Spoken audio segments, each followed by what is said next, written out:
آیا دا مو زړه ته لویږي چې لا هم په 21مه پیړۍ کې په نړۍ کې ان د ډبرو دا سر خلک دې ژوند وکړي؟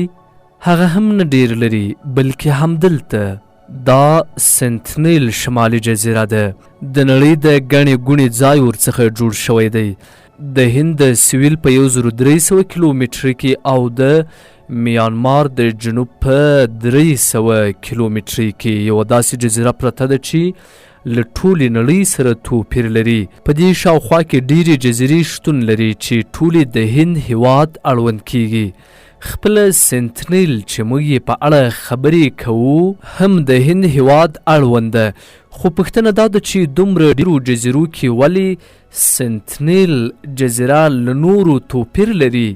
ولې د هند هیواد دې جزیرې ته د خلکو ننوتل منع کړي دي؟ ولې هند چې د دې جزیرې څښتن دی هیڅ کار نه ورباندې لري؟ حتی دولتي مامورین لا دې ساحې ته نه دننه کیږي. د دې جزیرې خلک بیخي په هغه پخواني حالت پاتې دي، هیڅ بدلون یې نه دی کړی.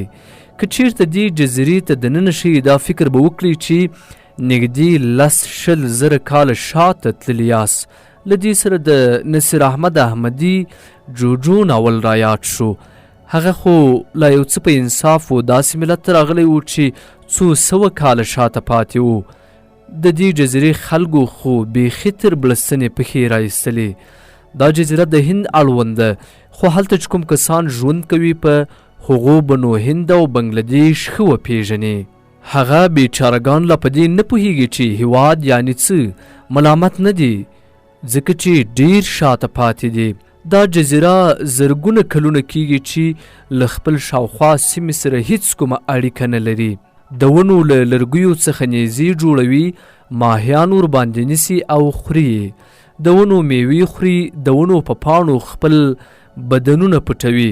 تر ټولو ډیره جالبه خو لا دا ده چې د دې جزیرې خلک اور له سره پیژني نه. دا ښیي چې دوی څومره وروسته پاتې دي. د دې جزیرې تر څنګ نورې جزیرې هم شتون لري.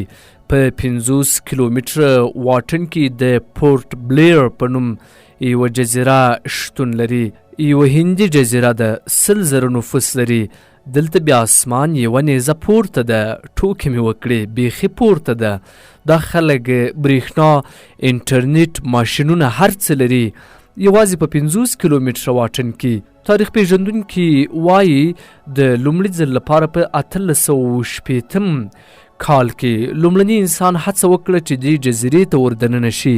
یوه هندي کښتۍ چې له دې ځایه څخه تېرېدله د ځینو تخنیکي ستونزو سره مخامخ کیږي، ځان تر دې جزیرې رسوي، خو جزیرې ته په نږدې کېدلو سره تر سخت برید لاندې راځي. له دې سره یوه بله هندي کښتۍ را رسیږي او دوی ژغوري. دا کیسه د انګلیسانو تر غوږونو رسیږي. دوی نو وویل لکه چې یوازې موږ پاتې یو. په تلوار د دې جزیرې پر لور راغلل او د پښتنو له هغه متله نه و خبر چې وایي اوګره په تلوار نه سړېږي. خو چې کله د دې جزیرې خلک له لرې ولیدل، د کښتۍ مشر سمدستي وویل ډبره چې چیرته پرته وي هلته درنه وي. دا خلک دلته ښه ښکارېږي.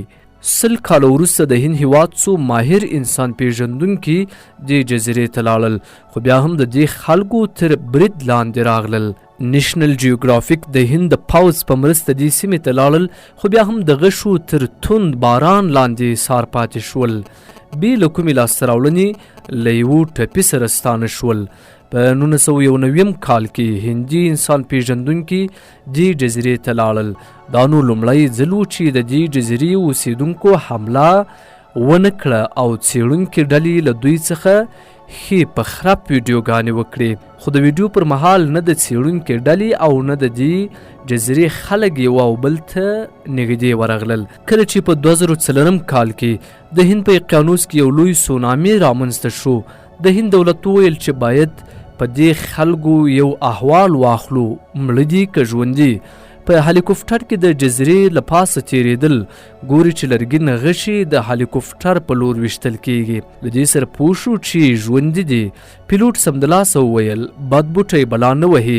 څنګ ته ناست پوځي ورته وویل دا د پښتو متلونه دي له کله را په دې خوا زده کړي دي.